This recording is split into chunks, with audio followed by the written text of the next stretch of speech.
BFM Business, 10h, midi, l'émission 100% placement. Intégral placement, Vincent Touraine. Et à presque 11h30 sur BFM Business, on plonge de nouveau au cœur des marchés pour voir ce que fait le CAC 40. Il ne fait pas grand-chose, autant vous le dire tout de suite. Plus 0,09%. On en parle tout de suite avec Giovanni Filippo, membre de la cellule Info d'experts chez Bourse Direct. Cette fois-ci, la liaison fonctionne. Bonjour Giovanni. Que faites-vous dans un marché aussi léthargique depuis 2 jours maintenant ? Alors, monsieur, je suis en train... Écoutez, j'avais estimé qu'il fallait pas s'attendre à grand-chose ces derniers temps en amont des prochains catalyseurs susceptibles de changer radicalement la donne. C'est ce qui se passe. Donc pour l'instant, c'est conforme, si vous voulez, à notre estimation.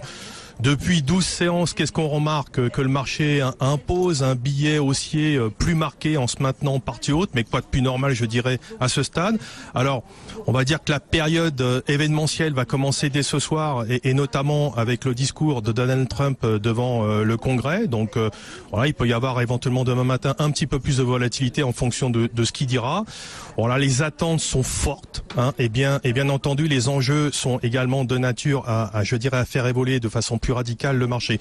Donc on le voit bien avec l'évolution restreinte, que ça soit au niveau indiciel ou au niveau valeur. Pour l'instant, tout le monde est un petit peu en stand-by. Alors pour autant, moi, je me base surtout sur des certitudes plutôt que sur des perspectives par rapport à ce que j'ai entendu encore hier soir à votre antenne à l'occasion des Grands Prix de la Bourse. Voilà, où les perspectives sont assez positives. Moi, c'est plutôt sur les certitudes que je vais me baser, donc sur les signaux. Et pour l'instant, tant qu'on n'a pas de signaux assez solides, tant qu'on s'installe pas, je dirais, durablement au-dessus de la ligne de crête en place depuis le début de l'année, c'est-à-dire la zone des 4930, il faut quand même faire très attention à ne pas anticiper la sortie du range en place depuis le début de l'année. Donc le pire des scénarios serait pour moi un non-événement, c'est-à-dire qu'un non-événement à la conclusion des événements, c'est-à-dire à la mi-mars, parce que derrière on aura la BCE le 9 mars et la Fed le 15 mars. Dans ce cas de figure, je privilégie plutôt un retracement à la baisse du marché.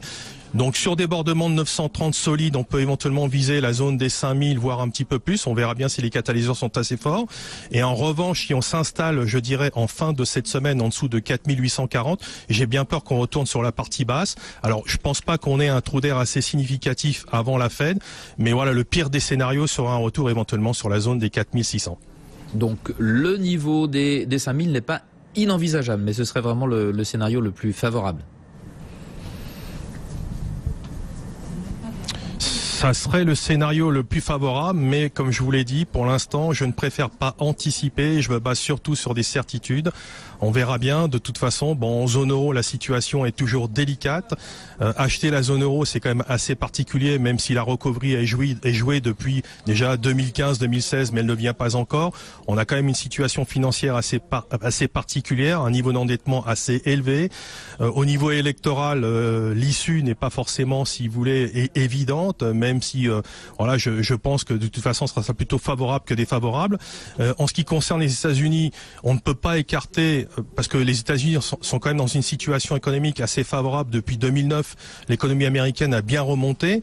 Je dirais les mesures, le comportement des Trump, les mesures protectionnisme, les mesures fiscales à venir, le désaveu du peuple américain qui monte quand même en puissance depuis un certain temps peut faire peur également à Wall Street. C'est quelque chose qu'on ne peut pas écarter, parce que Wall Street est quand même à des niveaux extrêmement importants. Donc voilà, c'est pour ça que je parle de certitude. Il ne faut pas forcément parier sur des perspectives, si vous voulez, très favorables au cours de cette année et pour l'année qui vient. Parfait, merci Giovanni Filippo, membre de la cellule Info d'experts de Bourse Direct, qui était en direct justement avec nous. 11h33 sur BFM Business.